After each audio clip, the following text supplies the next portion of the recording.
Oh gosh, we're in the cold tub. It's not going to feel great, but it's going to feel great after we get out. It's Jake Plummer, Nate Jackson. Jump on in with us in the cold tub.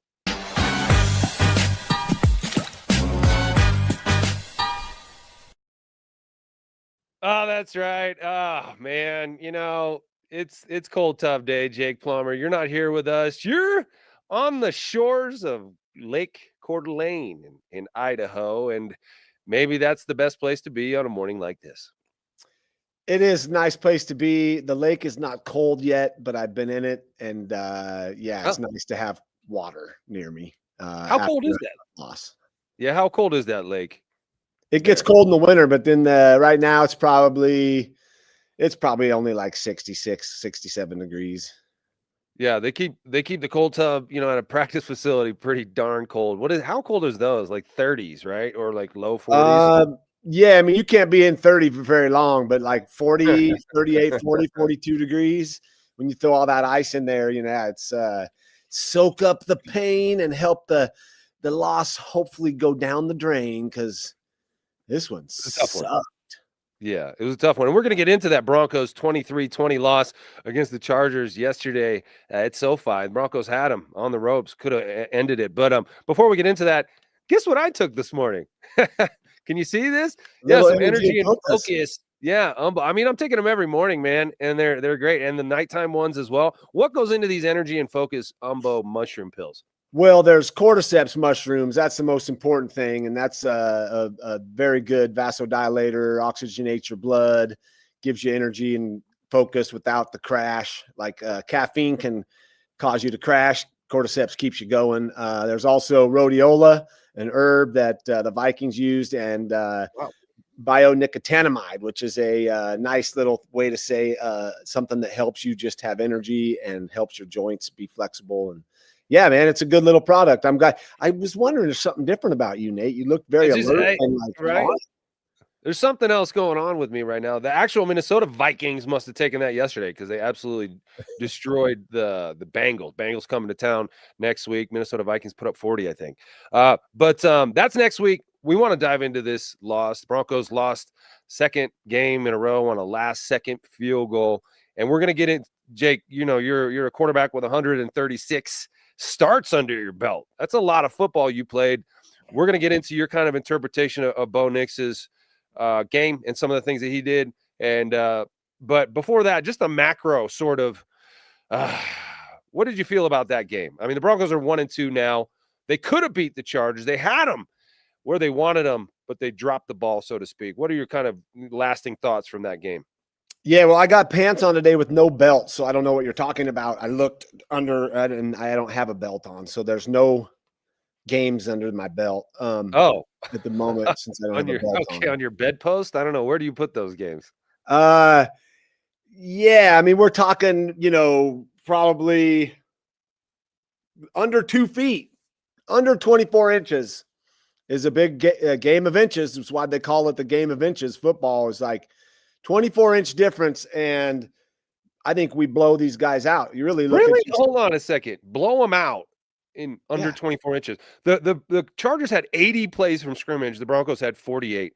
The Broncos were one for 10 from on third down. I mean, like 2 of 13 on third down.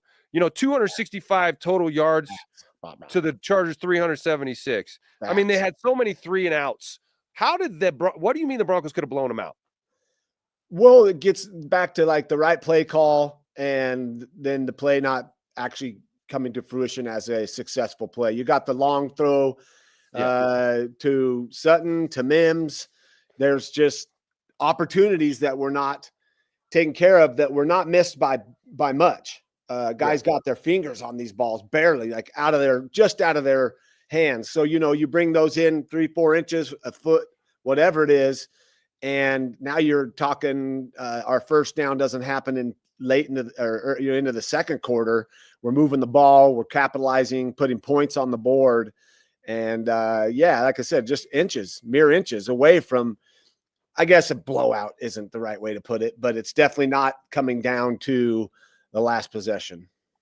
Got to give some credit to the Chargers. They're 3-0 now. They beat 3 straight AFC West opponents. Yeah, they beat 3 UFC opponents. They beat Rampage Jackson and What? yeah. No, but they are firmly in first place now, playing at a high level. That defense seemed to confuse Bo a little bit, but you mentioned those moments that they had. But prior to those moments, and we're going to get into some plays and talk about some of those misses, some of those near misses. But to me, what I was a little upset about is the first play of the game. I see RJ Harvey out there. He gets the ball in the first 2 plays. Instead of giving the ball to J.K. Dobbins, who's the veteran, who's the more productive back so far. To me, you lean on veterans early in the season. The rookies are going to come into their own as the season wears on. But J.K. Dobbins is ready for the smoke. He was a Charger last year. They let him walk. This was a J.K. Dobbins revenge game. He has been more productive. He's the veteran in the room, and you start him on the bench. What does that do to the team? In your opinion, Jake? I'll tell you what it is in my opinion. This is how you start to lose your locker room as a coach. When you try to make it about you and you being cute and you showing off your new toy in RJ Harvey, the guy you drafted instead of Omarion Hampton, who was on the board, and you decided to take Jahdae Barron. It's a mind game, in my opinion, and not doing the obvious thing, which is this guy has earned these reps. Let's put him out there to start the game. Yeah, that's a tough one because, as a player from myself, I would always go with what the coaches were saying. I'd try not to step out of line, insubordination, or not go along with what the head man was saying. So it's tough when you see something like that and you want to spin it or, add your thoughts to maybe why this is happening. You give a great reason, and maybe that is what it is. And if we're looking at this type of a coach that I think we all know what kind of coach Coach Payton is, he's a very smart coach. He calls some great plays. He knows what he's doing. But if you're looking at, trying to prove, why you made a decision because deep down, it's wrong, that does suck. You can lose the locker room. You can lose players because they know where they want to go. They know who that guy is that can get them there. And when you're putting in a young guy and guys are wondering why, here's a guy coming back from to play in his own old team. That's extra motivation. And he ran hard. He ran good. He played really well yesterday. Dobbins did. And he deserved to probably start that game. So losing the locker room, I don't know if it's that far, but those losses start piling up and they're coming down to the last part of the game, each one of these. And then you may start losing the locker room if you keep making those kind of decisions. Yeah, it's early in the season. They're 1-2, but nobody's going to like that. I wouldn't like that if I was a veteran. Before we get into dropping or talking about these plays, and we're going to put them up on the screen, Jake, and you're going to break some of these down. A question about the personnel changes. To me, another thing I don't like about the Broncos offense is no matter what happens on first down, let's say the running back gets 6 or 7 yards. He's coming out the next play, and they're having a whole new package run in. So there's 3 or 4 new skill position players running on while the guy who just got you a nice gain on first down is going to run off the field. I hate that for those running backs. Running backs like to get in a groove. And it's also like, yeah, what you just did worked. Let's keep the same personnel group out there and call a new play based on, what just worked. Let's do the same play again. How about that? Let's keep these guys out there and let them get a rhythm. As a quarterback, how's your process when they're doing all these personnel changes? Does that slow you down? Because they had some delay of game issues. They had to take a timeout, with no time left on the clock. Clearly, the personnel changes are kind of fucking things up a little bit for the Broncos. Yeah, as a quarterback, you want the play to come in. You want to be in rhythm. You want to keep going, especially if you're starting to gash a defense. It's like, let's go. Let's keep doing that. And then with the creativity around this offense, then pull some play action, pull some boots, pull something that now keeps the defense off balance and guessing, and also doesn't let them keep substituting in and gets them tired. I think back to when I played with the Cardinals in '98, we were struggling as an offense, and Mark Trestman was our offensive coordinator. And he had, one of those huge play sheets where they're looking at and they're like, what play do I call? We went no huddle. We started going no huddle. And that meant the play was coming in. As soon as the play was down, he's giving me the play. I'm up at the line of scrimmage, just calling the offense, straight yelling the play to the entire offense. The defense, they could hear me, but they weren't able to react in time and know what the hell we were doing. And we ended up we were rolling the second half of the season. And sometimes what that does is it gives the players a chance to to just get into that rhythm. And like you said, a running back, there's nothing better for a running back than to get 5, 6, get 3 or 4, and just keep blasting that defense and getting into that flow, getting into that rhythm, so that then later in the game, when you really need them, they're already in that. They're lathered up. They're ready to roll. I don't know. I used to get really mad when the play would take a long time to come in, or if they're substituting every single play. And this just gets back to like scheming. We're trying to scheme you instead of just beat you. And I think if you have the right players, you don't have to scheme much. You just line up, say, I'm better than you today. We're going to blast you and run the ball right down your throat.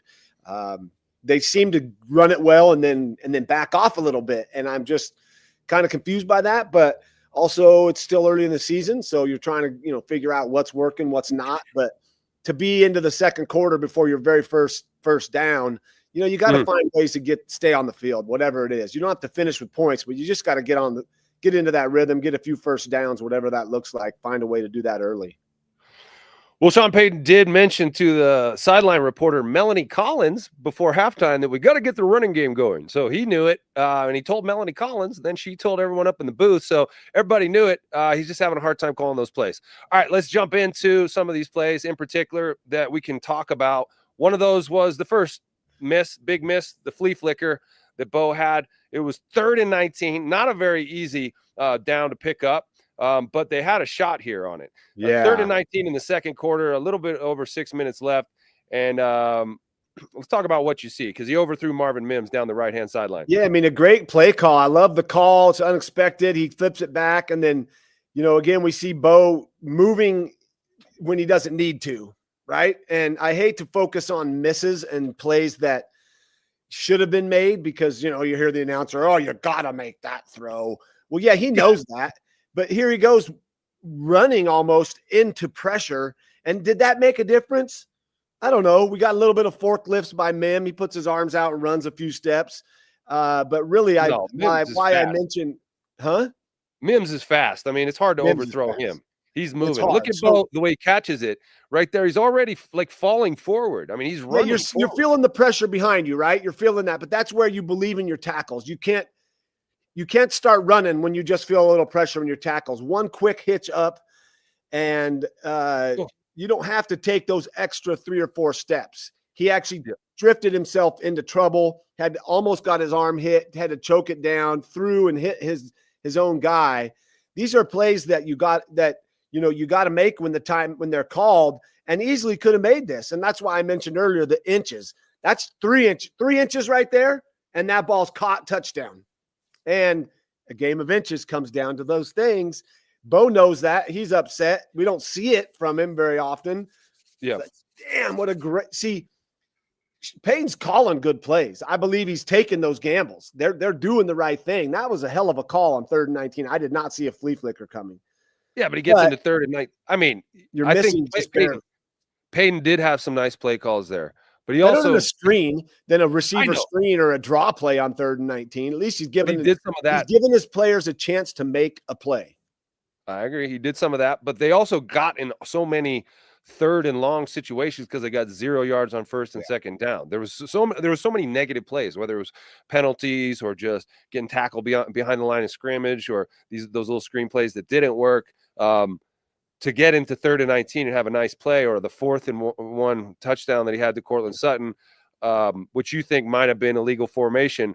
But maybe we'll get into that. To go back and look at it. No, but you bring up an interesting point. If the tackle wasn't covered, because they did call an illegal formation later in the game when the tackle wasn't covered. Because he was too far off the line of scrimmage, right? Was that what it was? Yeah, I think he wasn't on the line of scrimmage. But there's a lot of procedural penalties that are not indicative of a well-coached team. And Sean Payton is a very experienced coach, and his teams typically are well-coached, which is the weird disconnect here because, this is his 19th season as a head coach. I mean, he'll stop practice in the middle of practice and go over an obscure situation that comes up and do like a TED Talk dissertation to the team because he wants everyone to know these situations. He calls them situations and not situations. Sean Payton spells situations Sidgeuation, situations. And maybe that's confusing people. They're like, what's a situation, coach? I'm talking about situations. I don't know. But the Broncos had 10 penalties. They were clearly the sloppier team and made a lot of crucial mistakes. That flea flicker, was not a procedural penalty. It wasn't a mistake, but it was Bo. Maybe his adrenaline getting the most of him. Just tell me why, or if that's coachable, because he caught that ball and he's like running forward. He's like excited. Can you teach him to stay a little more rooted and just be more calm while making those throws? You have to find a way to do that as a quarterback. I mean, I think if you could hear him breathing on that play, it was probably like, like instead of and throwing. Is that how you sounded? Is that how you sounded when you threw a touchdown? Just I don't know. I hope so. I mean, I was taught early on in my career in high school by Bill Walsh, who very influential in your career. That when you roll out and before you throw on the run, as you're running to go and let out a breath before you throw, because then you get back into that calm that allows you to find your athleticism and get back to the muscle memory that you create when you're not breathing heavy like that. So listen, these plays are simple to fix. It's going to have to happen for Bo to I don't want to say it, but you got to get hit in the game. Herbert took some shots yesterday. Yeah. Herbert used his eyes yesterday. Yeah. Herbert threw some dimes yesterday, and that ended up being the difference. Bo has a chance, and the calls are coming in, and we got to see these plays starting to get made for his sake, because it sucks. It is so frustrating when you're missing these bombs or you're missing the throws, and they're great calls. And you're going to have to look at that and listen to that and feel that for the rest of that, however long till you get rid of it. Like, God damn, if I'd have just made that one throw, just one of those might make the difference. So it's hard. I don't want to critique him too much, but when we keep seeing him drifting into trouble or moving his feet when he doesn't need to, then that's a simple fix. That's just basic fundamentals as a quarterback. Get your back foot planted and make the throw. So could some of this be likened to just growing pains? I mean, I know Sean Payton said he's going to be a top 5 quarterback in the league soon and all that, but he is a young quarterback. He's got 1 year under his belt. This is only 3 games into his sophomore year, so 20 starts. And he's facing Justin Herbert, who's been in the league for 6 years and has had a lot of football under his belt. I don't know if he keeps it there under his belt. Maybe he keeps it somewhere else. But he's played a lot of football.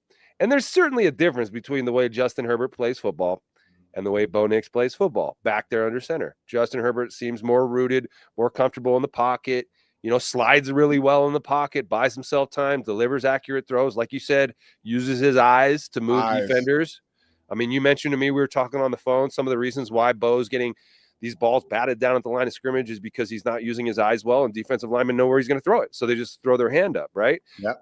Are these little things that as you go along, you learn how to do those better and they become teachable and you turn into a Justin Herbert type of quarterback? Or is this something that's hard to teach?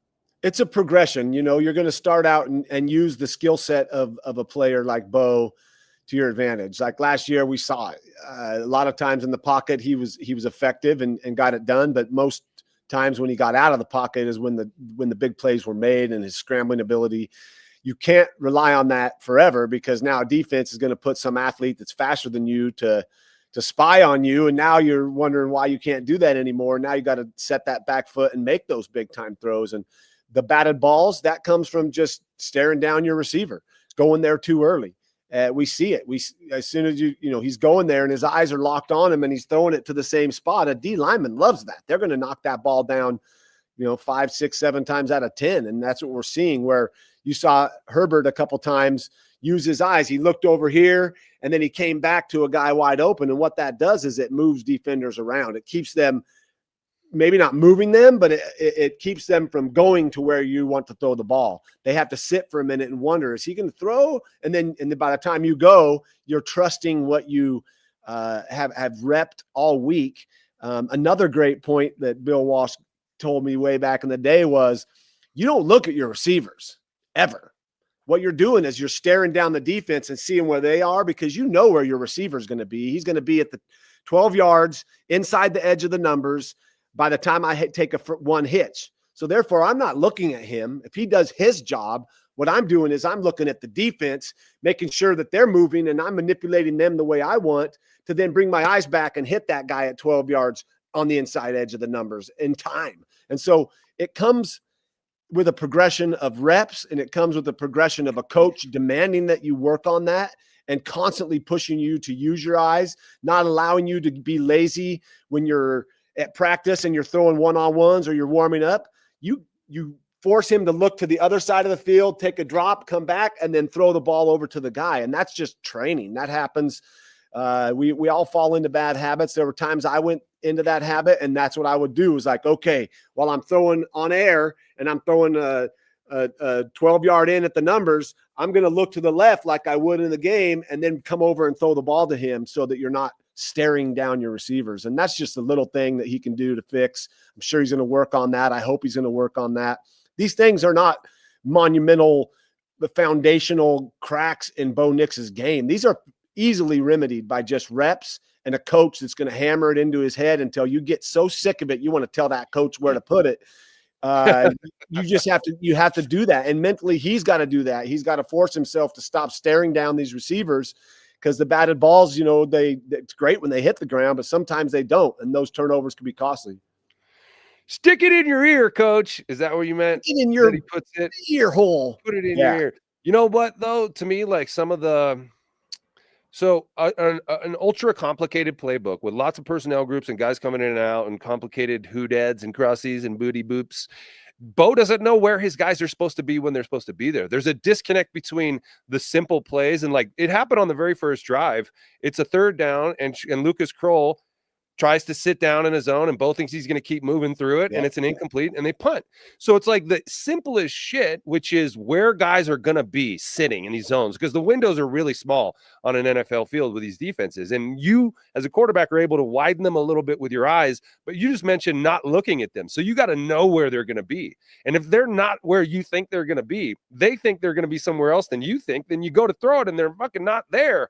And so there seems to me like it's not just Bo and his inconsistency with his technique or not trusting it. They're not on the same page with the receivers either. And so is the playbook too big? Like, is it just going to take some time? Those are things that to me will get worked out, but it's like football players like a simple plan, in my opinion. I mean, let's go, like you said earlier, attack them. We're better than them. Let's do some simple shit. Yeah. And it seems like the simple stuff is not even really super simple for them. Let's do what we do well. Let's do what I know how to. Let's run what I know how to run. Obviously, you got to put in wrinkles. You got to put in extra plays. And let's be honest. You don't get many reps on these plays. You're showed them in the game plan meeting. You watch a little bit of film on how they worked 3 years ago against the Patriots when the Ravens ran it. And then you go out on the practice field and it's scripted and the defense lines up perfect and you throw the ball and it's like, all right, this play is going to be great. But in the game, things change. And now can your receivers react and adapt? Can you react and adapt? Can you react in real time to make the throw, to set the receiver down when he is sitting down, to see the defenders, not just hope your receiver runs to the window that you're supposed to throw it to because that's what coach said. So these things all happen in time. I mean, good offenses, good well-run offenses, they keep it simple, I think, and you can get to being more advanced as time goes, but let's stick to what we can do well. And I loved seeing Cortland Sutton running some deep comebacks. He did run one early in the game that was like, he didn't come back much. He gave the DB a little bit of a chance, but there were other chances there on just that simple play, like just a deep comeback, like, oh, it's man-to-man single high, or it's cover 3. Oh my God, you got Cortland Sutton. He's big, he's physical, he's fast.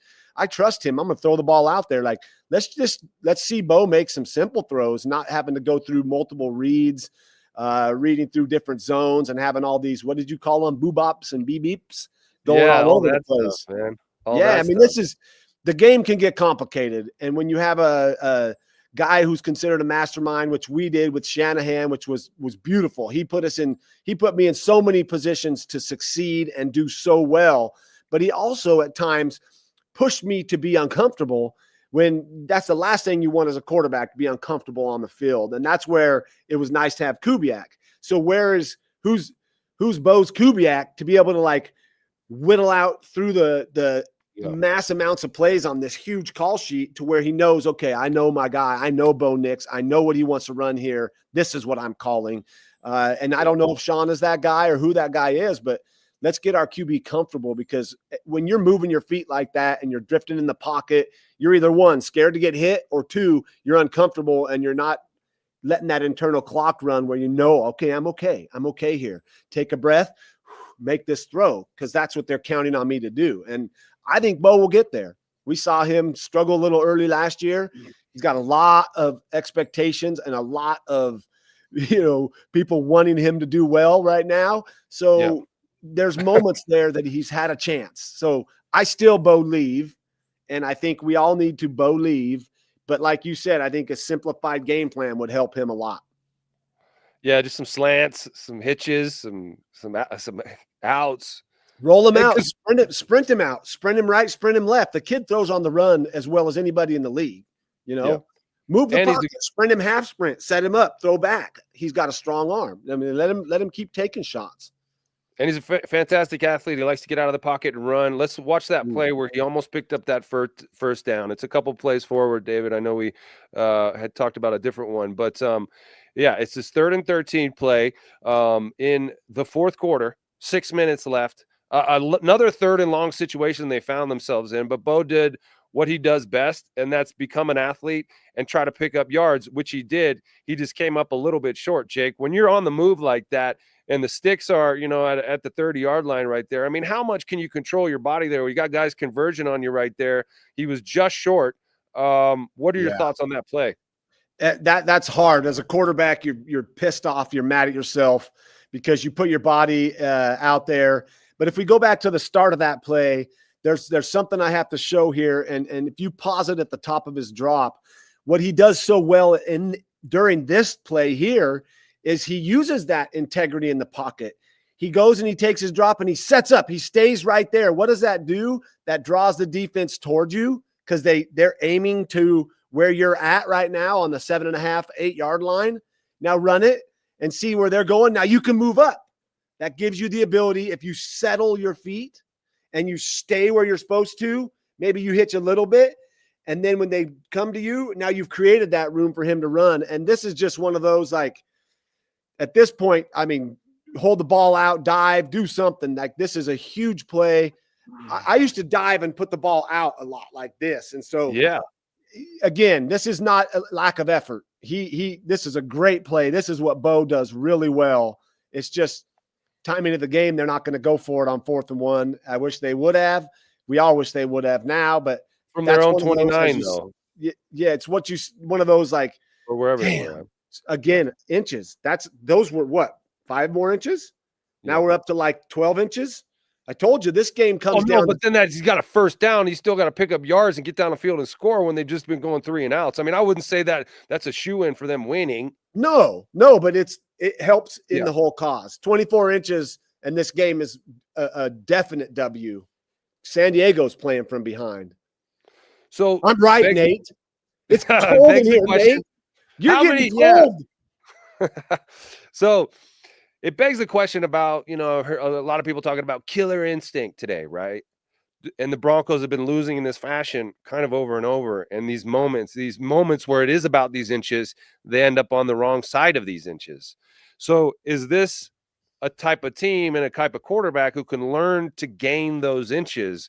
Does Bo Nix have the instincts of a quarterback who's going to be able to manage those moments in a way that leads to victory, or is he always going to end up on the wrong side of it? A lot goes into this loss. I mean, obviously finishing the game is important.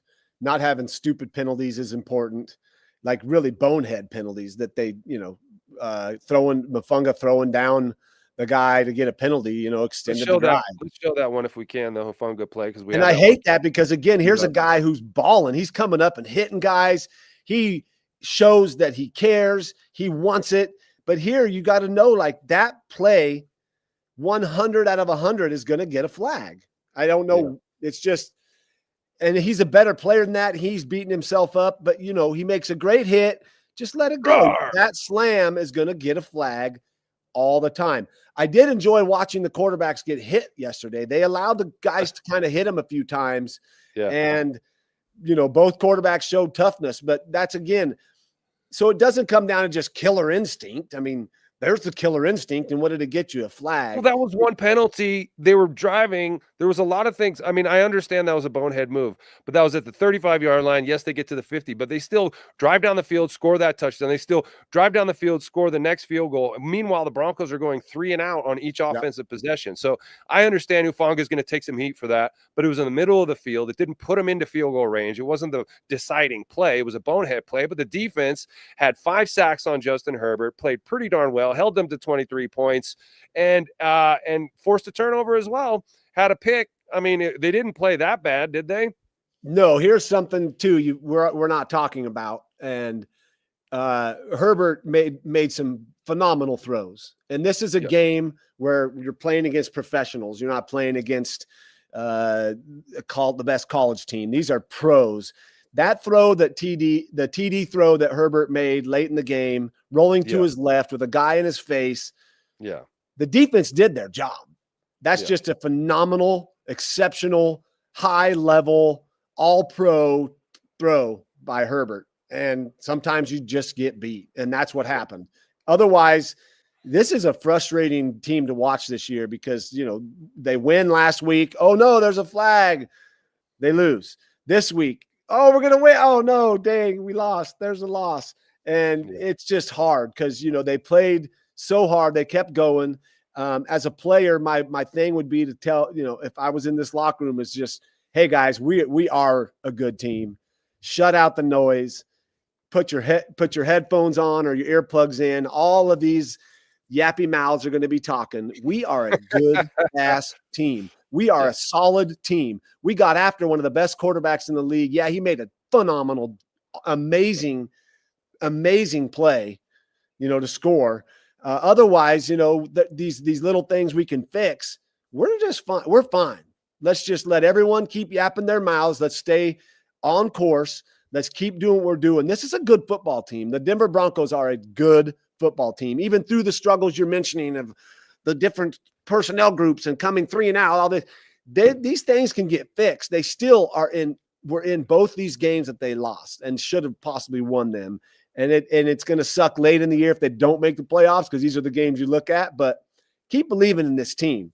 They're fighting. They're playing hard. They're getting after it. The play calls are there. The few throws that we missed, the deep ball in the end zone too was just out of reach. The ball late to Sutton was just out of reach. Bo can make those plays. He will make those plays. And then, maybe it's a different outcome and we can talk about a victory instead of a loss. Yeah, really important, the mentality after a loss like that, and leadership. Two losses, like, God. Yeah. But the leadership with guys like you who are going to keep things positive and not get everybody down because it's going to be a really bad vibe around there. Right now, going over that tape, and Sean Payton obviously very disappointed because of the expectations he has for this team, and he's not alone. I mean, he should have high expectations. The goal of the veterans is to keep everybody feeling like it's going to be okay. We're going to get this ship righted, and so hopefully those guys come together and do that. They're in all these games. They could have easily been 3-0, right? Yeah, most definitely. So, yep. Well, Jake, thanks you for know what joining. it's time for is a leader to come out, as I might have done, and come out in just some high whites and a jock strap with your helmet on and make the guys laugh. Yeah. Make them loosen up because, that'll piss off Peyton. He'll be so goddamn pissed off. He'll just be seething, but the players will love it if the leaders step up and say, you know what, coach, fuck you. You're a wound tight, good coach. But I'm sick of this bullshit coming out here walking on eggshells. As a player, you have to create that little bit of freedom to say, this is my team. You're the coach us the way you're supposed to, but this is my goddamn team. I'm going to do this because my players and my guys need to laugh and understand it's okay to let your guard down a little bit. I hope somebody on that team's doing this and they're not just all walking around oh God, he's mad. Coach is mad. You know what, coach? Kiss my ass. We put it out there. We didn't make the plays, but let's go. Move on. We got to move forward. Pull the stick out. Get your butt out of the cold tub. Dry out. Take a shower. and live to fight another day. All right, thanks for joining me, Jake, from Coeur d'Alene, Idaho. I'm going to do the walkthrough without you on Wednesday. Could you show everyone your beautiful view and make everyone jealous? Because that is where Jake is. Peace, love, and get umbo mushrooms, baby. That's right. That's all she wrote from the cold tub. We'll see you guys next time.